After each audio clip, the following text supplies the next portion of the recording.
रवीना एक छोटे से शहर में अपने परिवार के साथ रहा करती थी।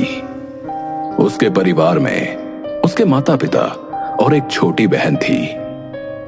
वैसे तो उसकी जिंदगी में सब कुछ ठीक चल रहा था, लेकिन बस एक दिक्कत थी कि उसका बॉयफ्रेंड संजीव उससे शादी करने को राजी नहीं हो रहा था। संजीव, आखिर और कितना वेट? तुम कब तक यूं ही शादी की बात टालते रहोगे? अरे मुझे तो समझ नहीं आता कि तुम्हें शादी की इतनी जल्दी क्यों है। और मुझे समझ में नहीं आता कि तुम्हें जल्दी क्यों नहीं है। मुझे तो ऐसा लगता है तुम मुझसे शादी करना ही नहीं चाहते हो। बार बार टालने से अच्छा है तुम मुझे सच बता दो। सच सुनना है? सच सुनना है तो सुनो, मैं तुमसे शादी नहीं करना चाहता और मैं तुमसे ब्रेकअप कर रहा हूं। Go to hell. ये सुनकर रवीना के पैरों तले जमीन खिसक गई। वो संजीव के सामने गिड़गिड़ाने लगी, लेकिन संजीव ने उसकी एक भी नहीं सुनी। तुम मेरे नहीं हो सकते तो तुम किसी के नहीं होगे संजीव। मैं ऐसा नहीं होने दूंगी।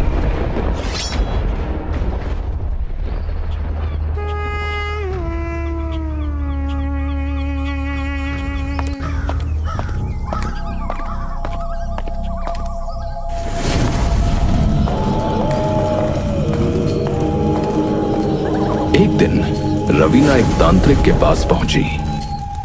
बाबा, मेरी जिंदगी बर्बाद हो गई है।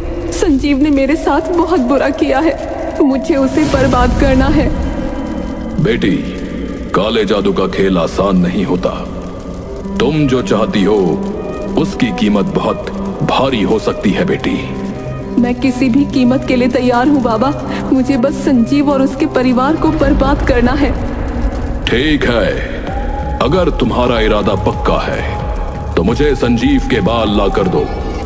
मैं काला जादू कर दूंगा।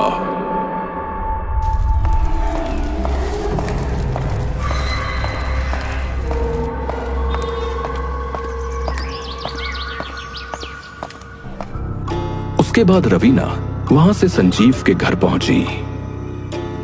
तुम यहां क्यों आई हो रवीना? मैंने तुम्हें साफ कह दिया था कि हमारे बीच अब कुछ नहीं बचा है। संजीव, प्लीज मुझे एक बार बात करने का मौका दो। मैं जानती हूँ हम दोनों के बीच बहुत गलत फहमियां हैं, लेकिन अच्छा ठीक है, आराम से बोलो, रो मत। संजय रवीना की हालत देखकर उससे बात करने पर मजबूर हो जाता है। जब वो उसके लिए पानी लेने जाता है तो मौका पाकर वो संजीव की मेज पर रखे कंधे से बाल निकालती है और जल्दी से अपने पर्स में छुपा लेती है। तभी संजीव बाहर आ जाता है। तुम कुछ ढूंढ रही थी क्या? नहीं, बस ऐसे ही मुझे कुछ कहना था, लेकिन शायद अब कोई फायदा नहीं। ठीक है, तुम्हारी मर्जी। हो सके तो तुम मुझे माफ कर देना।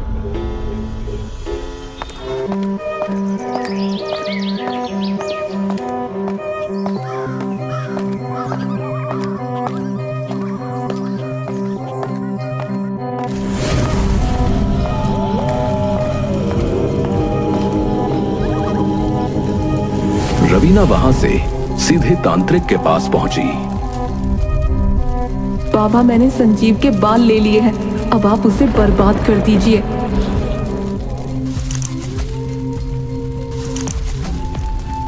तांत्रिक मंत्र पढ़ने लगा और संजीव के बालों का इस्तेमाल करके उसने काला जादू कर दिया। यह जादू उसके पूरे परिवार को तबाह कर देगा।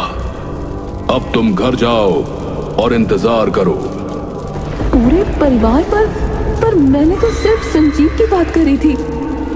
मुझे लगा तुमने पूरे परिवार की बात की। फिलहाल अब तो जादू पूरा हो चुका है, अब कुछ नहीं हो सकता। शायद मैं ये सब करके गलत कर रही हूँ, लेकिन उसने मेरे साथ जो किया उसके बाद यही सही है। मरने दो पूरे परिवार को।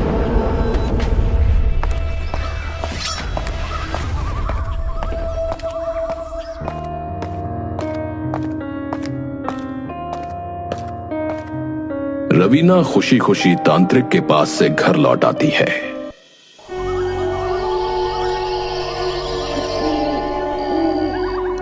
फिर रात को रवीना और उसकी छोटी बहन किरण एक ही कमरे में सो रही होती हैं।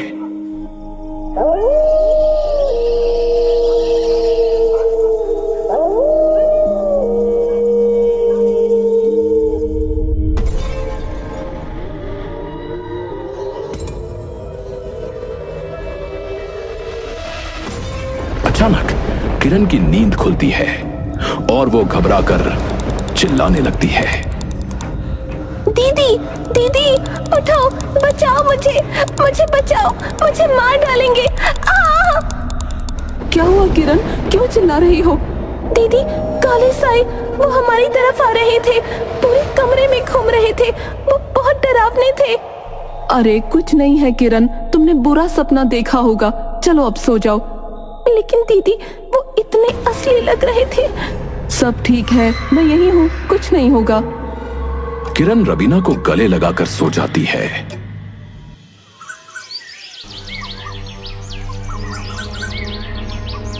फिर अगली सुबह चारों नाश्ता कर रहे होते हैं तो किरण की नजर अचानक खिड़की के बाहर जाती है।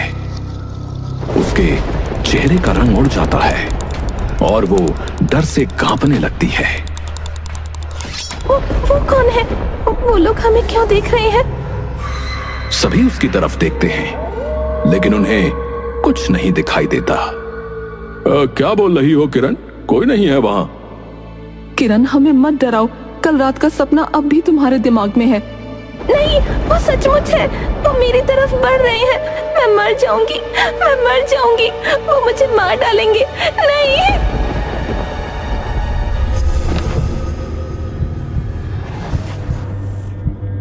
क्या हुआ किरण? शांत हो जाओ, कोई नहीं है वहां।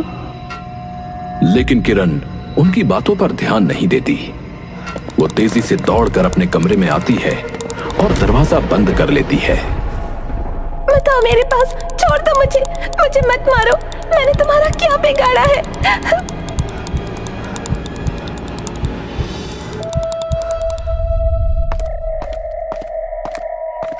रवीना दरवाजा खटखटाती है लेकिन किरण दरवाजा नहीं खोलती।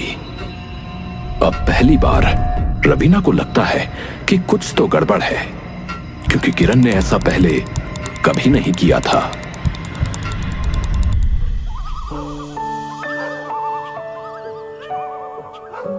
शाम हुई और किरण धीरे धीरे ठीक हो गई।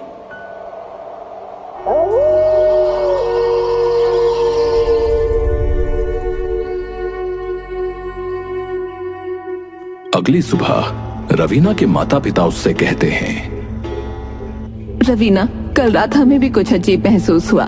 ऐसा लगा जैसे हमारे कमरे में कोई और भी था, जैसे कोई साया हो। हाँ, एक अजीब सी ठंडक और हलचल महसूस हो रही थी, जैसे कोई हमारे आसपास हो। अरे माँ पापा, आप लोग भी, शायद आप लोग किरण की बातों को ज्यादा सोच रहे हो, इसलिए आपको ऐसा लगा। अब तो किरण भी ठीक है और हमें इस पर ज्यादा ध्यान नहीं देना चाहिए। उसने बात टाल तो दी, लेकिन उसके मन में एक अजीब सा शक घर करने लगा।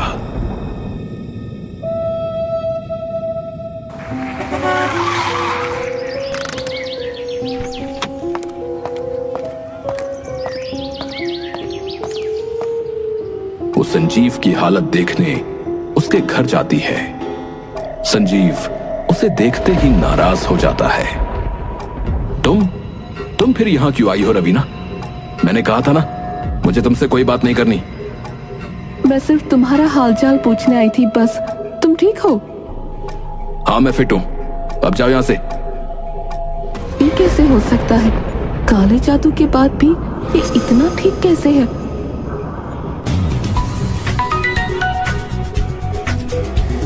पता चलता है कि किरण ने अपनी नस काट ली है।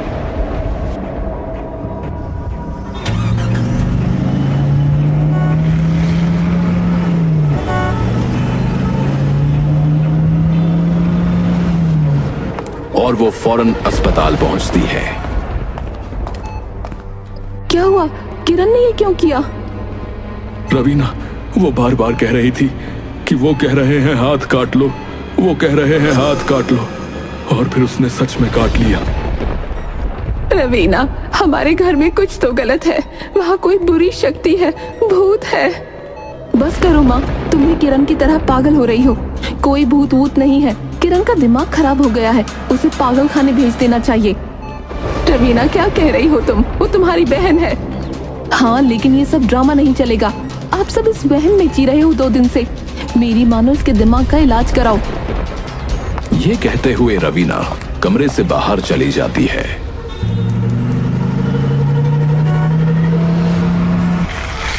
और अकेली घर लौट आती है।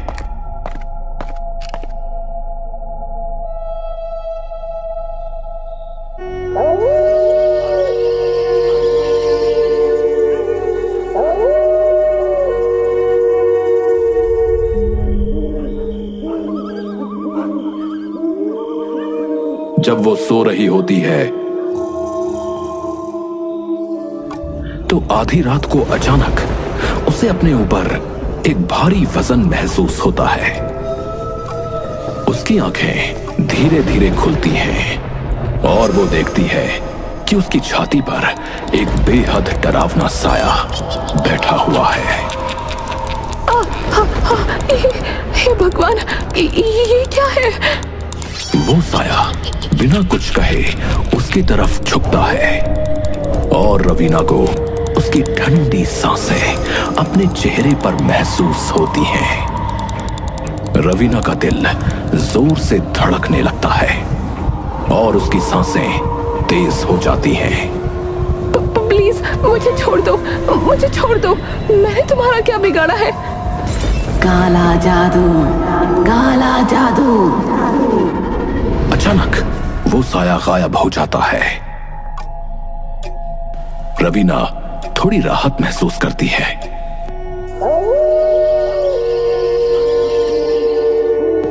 लेकिन अगले ही पल उसके कमरे में कई और साए चलते हुए नजर आते हैं। वो सारे साए रवीना की ओर बढ़ने लगते हैं। नहीं नहीं, ये सच नहीं हो सकता।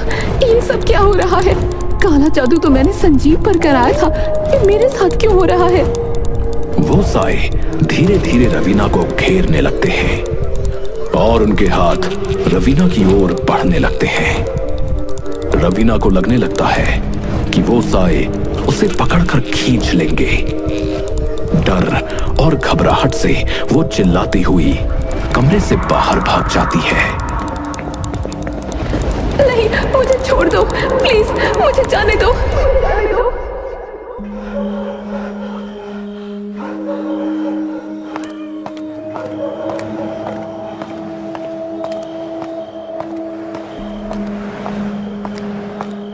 और फिर पूरी रात डर के मारे बाहर ही बिता देती है।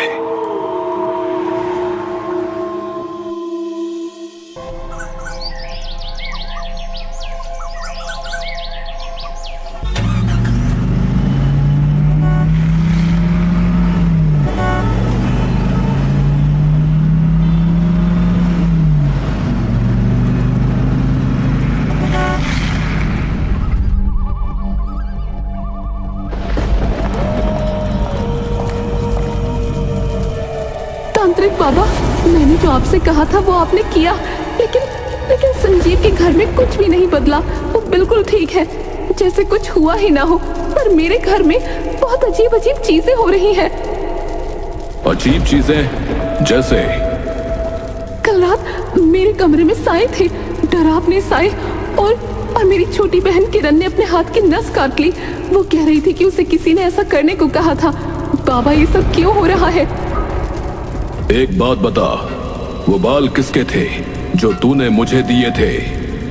क्या तूने ये पक्का किया था कि वो बाल संजीव के ही हैं? हाँ, मतलब मुझे पूरा यकीन है कि वो संजीव के ही बाल थे। मैंने उसके कंघी से निकाले थे। पूरा यकीन कहने से काम नहीं चलेगा लड़की। जा और फिर से पक्का करके बता। ठीक है बाबा, मैं पक्का करके आती हूँ, लेकिन प्लीज मेरी मदद कीजिए, मुझे बहुत डर लग रहा है। रवीना वहां से वापस चल पड़ती है।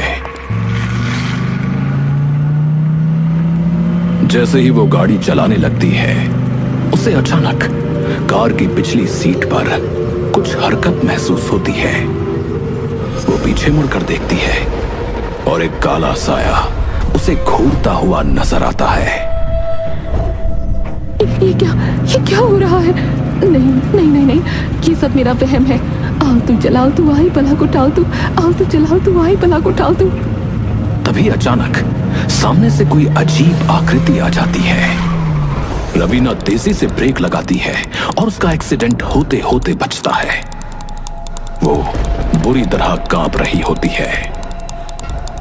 हे भगवान, ये सब क्या हो रहा है? मैं पागल हो जाऊंगी।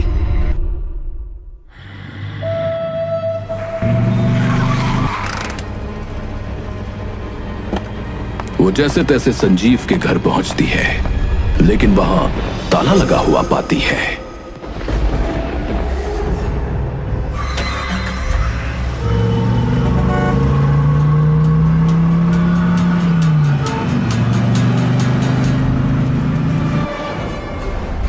घबराहट में वो सीधा अस्पताल चली जाती है, जहां उसकी बहन किरण भर्ती है।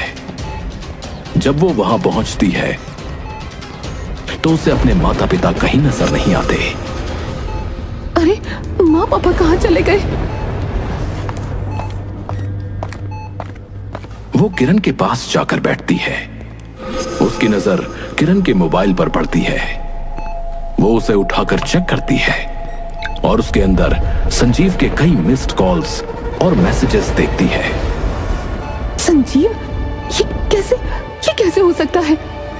वो मैसेजेस पढ़ती है, जिससे साफ हो जाता है कि संजीव का किरण से भी अफेयर चल रहा था। उसे एक मैसेज से समझ आता है कि जिस दिन वो संजीव के बाल लेने गई थी, उस दिन किरण भी संजीव के घर गई थी। इसका मतलब ये हो सकता है कि वो बाल संजीव के नहीं बल्कि किरण के थे, और इसी वजह से किरण और मेरे परिवार पर काला जादू हो गया है। किरण, तुमने मेरे साथ ये क्यों किया? लेकिन तभी किरण अचानक अपने बिस्तर से उठकर रवीना का गला पकड़ लेती है और उसे दबाने लगती है। किरण, ये क्या कर रही हो? छोड़ो मुझे, मेरा गला। लेकिन तभी वेंटिलेटर डिस्कनेक्ट हो जाता है और किरण वहीं मर जाती है। रवीना घबराकर वहां से भागती है।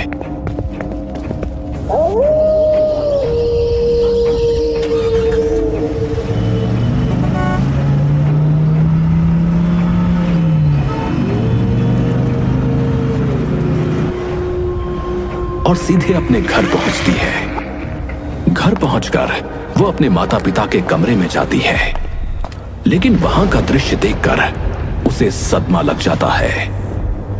उसके माता पिता ने पंखे से फंदा लगाकर आत्महत्या कर ली थी। माँ, पापा, ये क्या कर लिया आपने? हे भगवान, मैं क्या करूं? वो पागल सी होने लगती है। उसकी आंखों के सामने अजीब अजीब साए दिखने लगते हैं। अचानक एक साया उसके पास आता है और धीरे से उसकी कलाई पर हाथ रखकर उसे चाकू देता है। नस काट लो, सब दर्द खत्म हो जाएगा। ये लो चाकू। हाँ, ये सब मेरी वजह से हुआ है। मुझे मर ही जाना चाहिए। रवीना पूरी तरह से टूट चुकी थी। वो चाकू से अपनी नस काट लेती है। खून बहता है और वो वहीं गिर जाती है। आखिरकार उस पर भी काले जादू का कहर टूट पड़ा और वो भी मर गई। और इस तरह खौफ की ये दर्दनाक कहानी यहीं खत्म हो गई।